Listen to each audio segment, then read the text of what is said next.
In this episode, you will discover your English level: beginner, elementary, intermediate, upper intermediate. You don't need a test. You don't need a teacher. You just need your ears and a little concentration. You will listen to 4 short stories, one for each level. If one story feels easy and the next one feels harder, that's perfect. That's how you identify your level. The first level is A1, or beginner. At this level, English is simple and clear. The sentences are short. The words are common and easy. If you can understand this without difficulty, you are at least A1. My name is Sophia. I live in a small town near the sea.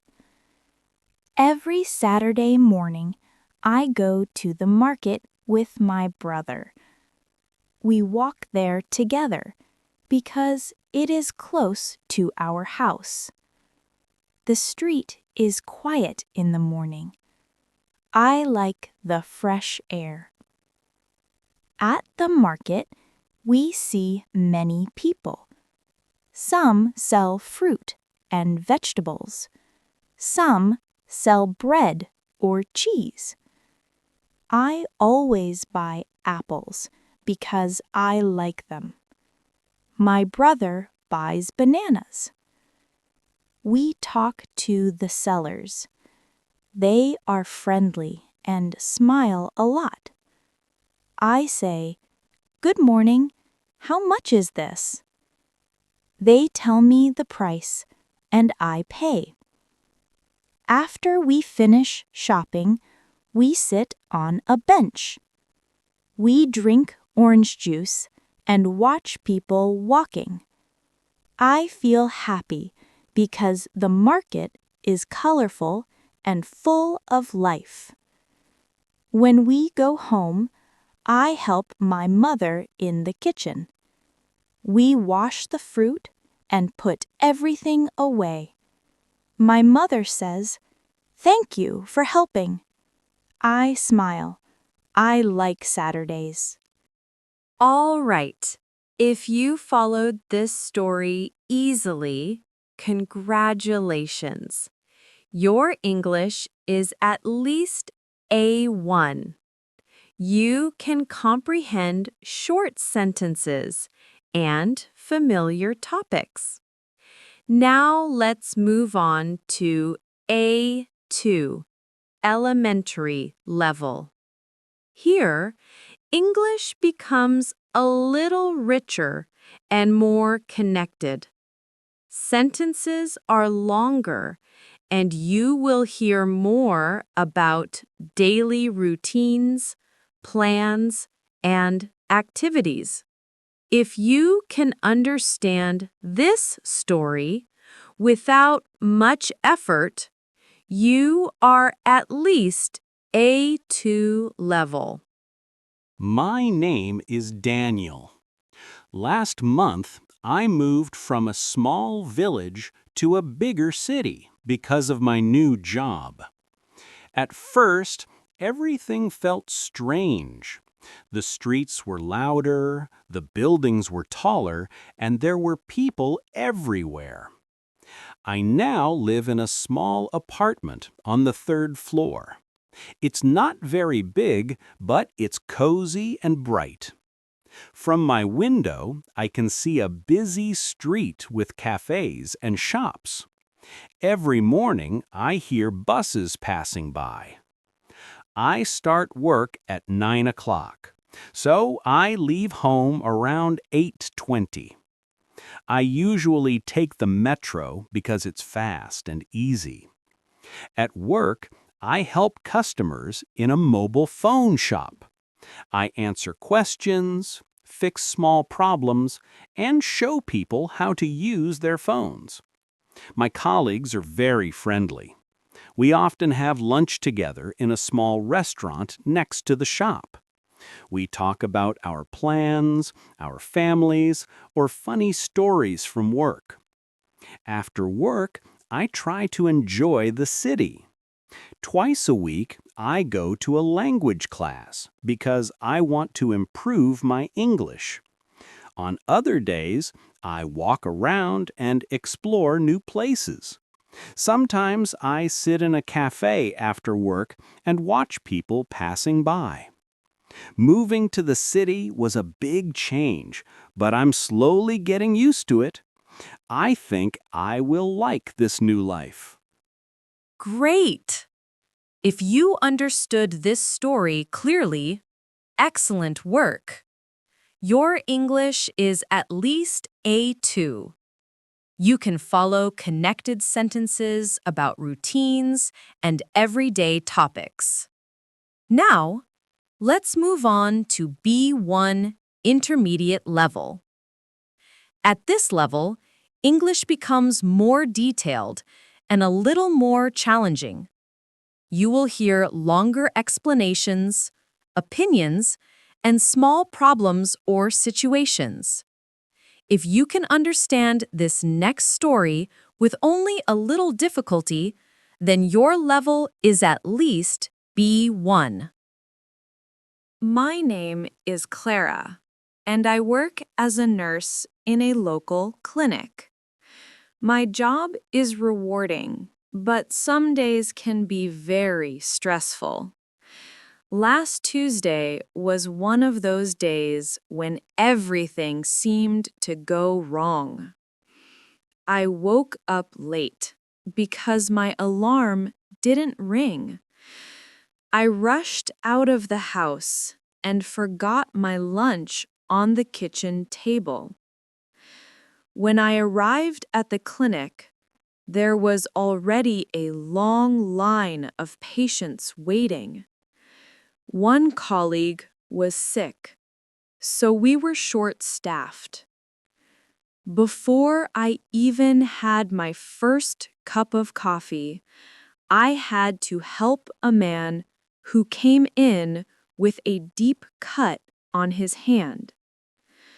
Then, a child arrived with a high fever. After that, a woman fainted in the waiting room.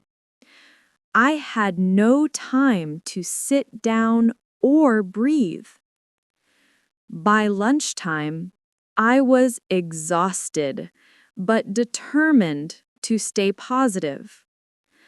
I drank some water, took a few deep breaths, and reminded myself why I chose this job. Helping people gives me purpose. In the afternoon, something surprising happened. An elderly woman who had visited the clinic many times came to thank me. She brought a small bag of homemade cookies and said, "You always take good care of us." Her words changed my entire day. They reminded me that even on difficult days, my work matters. I finished my shift tired but proud. Later, at home, I finally ate the lunch I had forgotten. As I sat at the table, I thought about how a simple act of kindness can make a big difference. That day started badly, but it ended with a warm smile. Well done! If you followed the B1 story without many problems, your English is at least B1. You can understand descriptions, opinions, and everyday situations. Now we move to B2, upper intermediate level. At this level, English becomes more natural and more expressive. You will hear more complex ideas, clearer opinions, and more detailed situations. If you can understand this story with only a small amount of effort, then your English is at least B2. My name is Jason, and for most of my adult life, I had a bad habit. I said yes to everything. If a friend needed help moving, I said yes. If someone at work asked me to take their shift, I said yes. If a neighbor needed a favor, I said yes, even when I was tired, busy, or already stressed. I thought saying yes made me a good person. I liked being helpful, and I didn't want to disappoint anyone. But last year, something changed. I started feeling constantly tired. My weekends disappeared. My personal projects were always delayed, and I barely had time to relax. I realized I was giving too much of myself to everyone else and almost nothing to my own well-being. One Sunday afternoon, I finally reached my limit. A coworker called me and asked if I could help him finish a report. I looked around my apartment. The laundry was waiting, the dishes were unwashed, and I still hadn't enjoyed the quiet evening I had planned for myself. At that moment, for the first time, I said, "I'm sorry, but I can't help today." I felt guilty, but also strangely relieved. In the months that followed, I learned how important it is to set boundaries, not only with others, but also with myself. I started planning my free time and protecting it.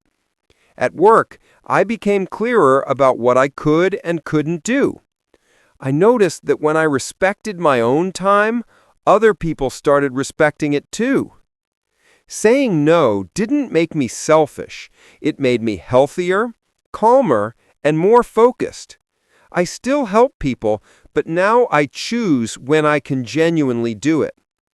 The biggest lesson I've learned is that kindness doesn't mean sacrificing your life for others. Sometimes the kindest thing you can do is take care of yourself first. And interestingly, once I began to say no when I needed to, the yeses I gave became more meaningful because they came from choice, not pressure.